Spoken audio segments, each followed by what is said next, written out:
Hello everyone, আমি makeup artist Priyanka. সবাই কেমন আছো? আশা করছি ভালো আছো, আমিও ভালো আছি।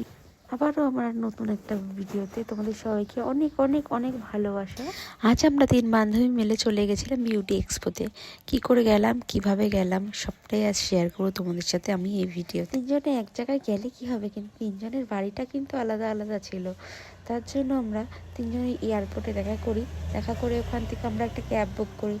আর দেখতে পেলে কেউ কেউ তো বাড়ি থেকে সেজে আসেনি, তার জন্য ক্যাবে বসে সেজে নিই। আমাদের 7:30টায় বেরোনোর কথা ছিল, সেই জায়গায় আমরা খুবই লেট হয়ে গেছিলাম। 9:30 হয়ে গেছিলো, যার জন্য আমাদের অর্ধেক মেকআপ রাস্তায় গাড়িতে বসে করতে হয়েছিল। আমরা আগের দিনই শিওর ছিলাম না আমরা যাব, যেহেতু একজন বলছিল যাবো, একজন বলছিল যাবো না, তার জন্য শিওর ছিলাম না আমরা।